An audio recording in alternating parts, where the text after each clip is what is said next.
चाहे आप इसे डेविल बुलाएं या फॉलन एंजल, ये आपके मन की ख्वाहिश जानकर ही रहेगा, चाहे आप इजहार करें या ना करें।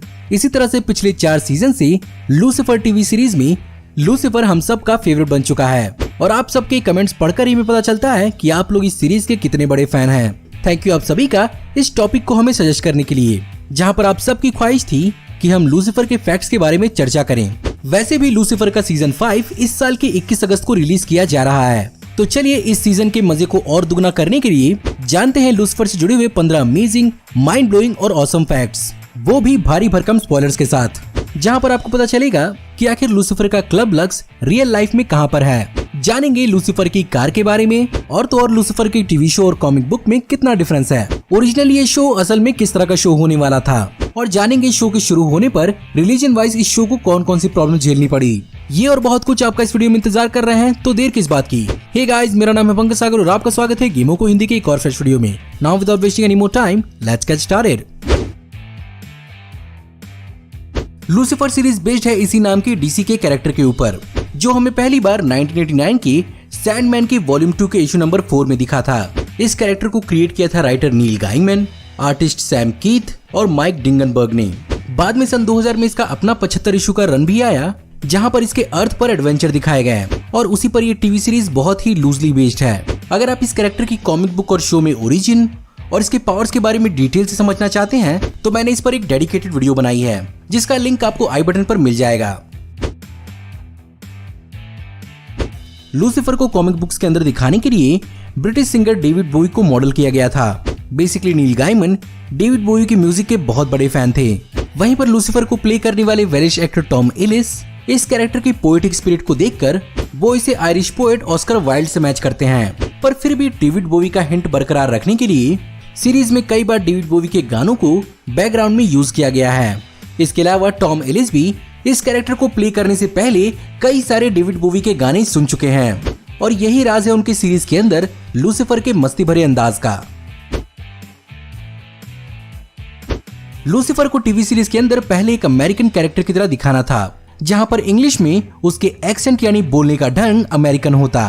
पर जब टॉम एलिस की पहली कुछ लाइंस को टीवी शो के अंदर रिकॉर्ड किया गया, तो लूसीफर का बिहेवियर और सार्केज्म बहुत ही ज्यादा रूड साउंड कर रहा था, जिसके कारण टॉम एलिस ने डिसीजन लिया कि वो इस कैरेक्टर को ब्रिटिश एक्सेंट में ही प्ले करेंगे, और ये डिसीजन सचमुच काफी कामयाब रहा, जिसके कारण सब कुछ इंग्लिश एक्सेंट में एलिगेंट और चार्मिंग हो गया। वैसे लूसीफर की इसी कमाल की आवाज को हिंदी में इंडियन एक्टर चैतन्य आदिप जी ने डब किया है, जिन्होंने बालिका वधू में आनंदी के पिता का रोल निभाया था। भले ही शो का प्रेमिस कैलिफोर्निया के लॉस एंजलिस में सेट हो, बट इनिशियली इसे किसी और ही जगह पर शूट किया गया था। वेल एक्चुअली हुआ ये था कि सीजन 1 के पायलट एपिसोड यानी पहले एपिसोड को लॉस एंजलिस में शूट करने के बाद पूरी की पूरी प्रोडक्शन को हाई टैक्सेस की वजह से वैंकूवर कनाडा में शिफ्ट कर दिया गया, जहां पर कई सारे अमेरिकन टीवी शोज भी शूट हुए हैं, जैसे कि एरो, सुपरनैचुरल और सुपरगर्ल। सीजन 2 के खत्म होने के बाद कैलिफोर्निया ने टैक्स रिबेट देना चालू कर दिया, जिसके कारण फिर से प्रोडक्शन वापस लॉस एंजलिस में आ पाई। भाई ये सब करने का यही रीजन है कि इन सीरीज को बनाने में बहुत ज्यादा पैसे लगते हैं, क्योंकि जहां पर सीजन 3 में पर एपिसोड $3 मिलियन का बजट लगता था, सीजन 4 में 3.5 मिलियन हुआ, और अब कुछ रिपोर्ट्स के हिसाब से सीजन 5 के डेवलपमेंट में पर एपिसोड $7.7 का खर्चा आएगा। वहीं पर अगर बात की जाए लूसीफर के लक्स क्लब की, तो इसे दिखाने के लिए कई जगहों का इस्तेमाल किया गया है, जैसे कि इसकी एंट्रेंस को एल कैप्टन थिएटर की एंट्रेंस के पास दिखाया गया है, जिस थिएटर को बेसिकली डिज्नी ओन करती है। वहीं पर सनसेट टावर को लक्स बिल्डिंग के रूप में दिखाया गया है, जहां पर इसका टॉप बेसिकली CGI की मदद से दिखाया गया है, और पायलट एपिसोड में इसका interior hall immersion night club के अंदर दिखाया गया था, लेकिन बाद में इसका छोटा सा स्मॉलर वर्जन कहीं और पर रिक्रिएट किया गया, और लक्स के अंदर का इंटीरियर पूरी तरह से रिक्रिएट किया गया है। दूसरी ओर लूसीफर के कई सारे पेंथ हाउस के हिस्से भी एक अलग सेट है, जहां पर विंडोज के लिए ग्रीन स्क्रीन का इस्तेमाल किया जाता है। अब चलिए बात करते हैं सबसे पहले सीजन में हुई कुछ सडन कास्ट चेंजेस के बारे में, जो अगर नहीं होता तो कोई और ही आपको दिखते इन कैरेक्टर्स को प्ले करते हुए। यही कारण है कि इस सीरीज में लीना एस्को को मेज के रूप में कास्ट कर लिया गया था, पर जब पायलट यानी सबसे पहले सीजन के सबसे पहले एपिसोड के स्क्रिप्ट की टेबल रीड हुई, तो वहां पर इस डिसीजन को चेंज कर लिया गया और बाद में लेस्ली एंड ब्रेंडेट को हायर कर लिया गया। जो ऑब्वियसली मेज के रूप में काफी ज्यादा शानदार हैं। वहीं पर डैन के रोल के लिए पहले निकोलस गोंजालेस को कास्ट किया गया था, जिन्होंने पहले सीजन के पहले एपिसोड के कई सारे सीन्स को शूट भी कर लिया था, पर कुछ इश्यूज के कारण उन्हें इस शो से जाना पड़ा और उनकी जगह केविन अलेहांद्रो ने ली, जहां पर उन्होंने निकोलस गोंजालेस के कई सारे सीन्स को फिर से रीशूट किया और तभी से वो इस सीरीज में डैन के रूप में दिखते आए हैं। इस सीरीज में जहां भी आपको लूसीफर गाना गाते हुए दिखता है, वहां पर बेसिकली टॉम एलिस ने खुद वो गाना गाया है। म्यूजिक टॉम एलिस की हिस्ट्री का बहुत बड़ा हिस्सा रहा है, जहां पर उनके परिवार में भी कई सारे लोग म्यूजिशियंस हैं। यही नहीं, टॉम एलिस को कई सारे म्यूजिकल इंस्ट्रूमेंट्स भी बजाने आते हैं, जिसमें वो फ्रेंच ट्रॉम्बोन बजाने में सबसे ज्यादा एक्सपर्ट हैं। बट जो पियानो वो आपको सीरीज में बजाते हुए दिखते हैं, वो खुद नहीं बजाते हैं और उन्हें ठीक से पियानो बजाने नहीं आता है। अब चलिए बात करते हैं लूसीफर की शानदार कार के बारे में। तो लूसीफर की कार 1962 की शेवरले कॉर्वेट है, जो बेसिकली C1 चैसी मॉडल है और इसके अंदर 327 क्यूबिक इंच V8 इंजन लगा हुआ है। अगर अंदाजा लगाया जाए इस कार की प्राइसिंग की, तो इस कार का प्राइस लगभग $1.5 लाख के आसपास हो सकता है, जो 1,12,42,000 रुपए के आसपास है। इस कार को इस शो के लिए चुनने का स्पेसिफिक रीजन यही था कि इस शो में लूसीफर को रिटायर्ड दिखाना था और हेल पर 10 बिलियन सालों से राज करने वाले राजा के लिए इस स्टाइलिश रोडस्टर से और कोई बेहतर गाड़ी नहीं हो सकती। अब चलिए बात करते हैं सीरीज और कॉमिक से जुड़े हुए कुछ डिफरेंसेस के बारे में। तो अगर बात करें मेजरली, तो सबसे पहले शो का जो प्लॉट है वो कॉमिक से बहुत ही ज्यादा अलग है, जहां पर कॉमिक्स के अंदर लूसीफर ह्यूमन से मतलब नहीं रखता है और वो कॉमिक्स में एक एरोगेंट और सेल्फ सेंटर्ड डिवाइन क्रीचर है। वहीं पर लूसीफर को सीरीज के अंदर कई बार दूसरों की परवाह करते हुए भी दिखाया गया है। इसके अलावा इस सीरीज में जितने भी ह्यूमन कैरेक्टर्स हैं, जैसे कि क्लोई, डैन, एला और लिंडा, इनमें से कोई भी कॉमिक बुक का हिस्सा नहीं है और इन सब को शो के लिए एक्सक्लूसिवली लिखा गया है, जहां पर शो को एपिसोडिक फॉर्मेट देने के लिए पुलिस वर्क वाला प्लॉट दिया गया। इन रियलिटी कॉमिक बुक में लूसीफर का कोई भी पुलिस से लेना देना नहीं होता है। वहीं पर अगर बात करें पावर्स की, तो लूसीफर के पास कॉमिक्स के अंदर नियर ओमनीपोटेंस यानी कि भगवान वाली ताकतें हैं और उसकी क्लोई जैसी कोई कमजोरी कॉमिक्स के अंदर नहीं है। बट ऑब्वियसली टीवी शो के अंदर लूसीफर को बहुत ही ह्यूमन लेवल पर दिखाया गया है। 2018 में लो रेटिंग के चलते इस शो के तीसरे सीजन के बाद फॉक्स ने इस शो को कैंसिल कर दिया था। फिर उसके बाद फैंस ने वो कर दिया जो आप सोच भी नहीं सकते। इस न्यूज के मिलते ही फैंस ने इसके एक दिन बाद ही 12 मई 2018 तक तकरीबन 1 मिलियन ट्वीट्स किए, वो भी सेव लूसीफर हैशटैग के साथ। और देखते ही देखते 2 जून तक इस टैग को 8 मिलियन लोगों ने ट्वीट किया। फाइनली इस शो की पॉपुलैरिटी को देखते हुए नेटफ्लिक्स ने इस शो के राइट्स को एक्वायर किया और सीजन 4 के बाद से अब ये नेटफ्लिक्स के शोज का हिस्सा है।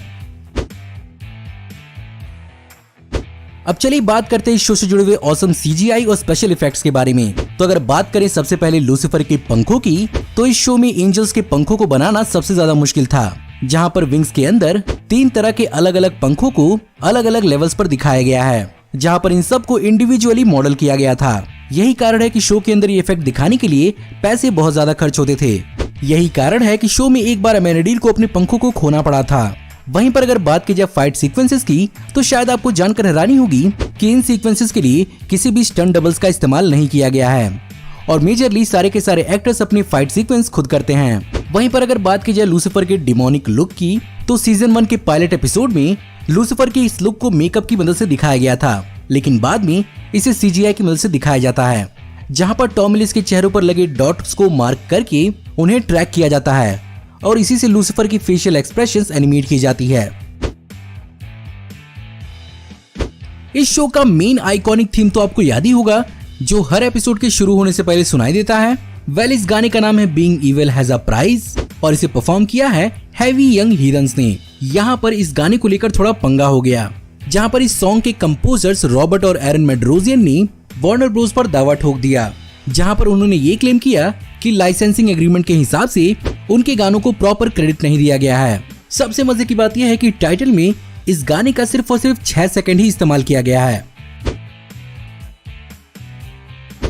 इस शो का main plot basically police work के बजाय कुछ और होने वाला था, जहां पर लूसीफर अपना ट्रेडिशनल काम करते हुए दिखता, जहां पर वो मजबूर और लाचार लोगों के फेवर्स करता और उन फेवर्स के बदले उनसे कोई और फेवर्स एक्सपेक्ट करता और इसी तरह से हर एपिसोड में एक नई कहानी देखने को मिलती।